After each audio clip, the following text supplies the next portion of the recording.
Hi friends, మనం అరుణాచలంలో గిరి ప్రదక్షిణ అనేది చేస్తాం కదండీ! గిరి ప్రదక్షిణ చేసేటప్పుడు మనకు చాలా టెంపుల్స్ వస్తాయి.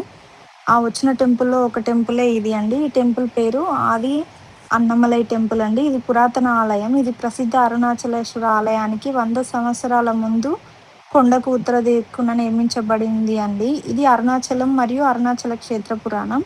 అయితే ఇక్కడ ఒకసారి ఏమైతుందంటే బ్రహ్మ, విష్ణువులు ఎవరు గొప్ప అనే వివాదం వచ్చినప్పుడు శివుడు వారిద్దరికీ తన ఆది అంతాలు తెలియకుండా ఒక పెద్ద అగ్నిస్తంభంగా అరుణాచలంగా ఆవిర్భవించాడండి. ఆ అగ్నిస్తంభమే కాలక్రమేణా చల్లబడి కొండగా మారిందని, అదే అరుణాచలంగా ప్రసిద్ధి చెందిందని పురాణాలు చెప్తున్నాయి. ఈ క్షేత్రం పంచభూత స్థలాలలో అగ్ని తత్వానికి ప్రతీకగా నిలుస్తుందని ఇక్కడి పురాణాలు చెప్తున్నాయండి.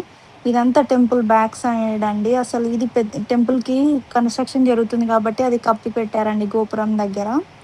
ఇదే అండి అరుణాచలం కొండ. దీని చుట్టే మనం ప్రదక్షిణ చేయాల్సి ఉంటుందండి. అయితే అసలు ఈ టెంపుల్ ప్రధాన ఆలయంలో అరుణాచలేశ్వరుని దర్శించుకునే ముందు భక్తులు కొండ చుట్టూ ఉన్న ఈ ఆది అరుణాచల ఆలయాన్ని గిరి ప్రదక్షిణ మార్గంలో సందర్శిస్తారు. ఇక్కడి ఆలయంలోని శివుణ్ణి అన్నమలరై అని పిలుస్తారండి. అసలు ఇక్కడ ఈ టెంపుల్ చాలా పెద్దగా ఉందండి.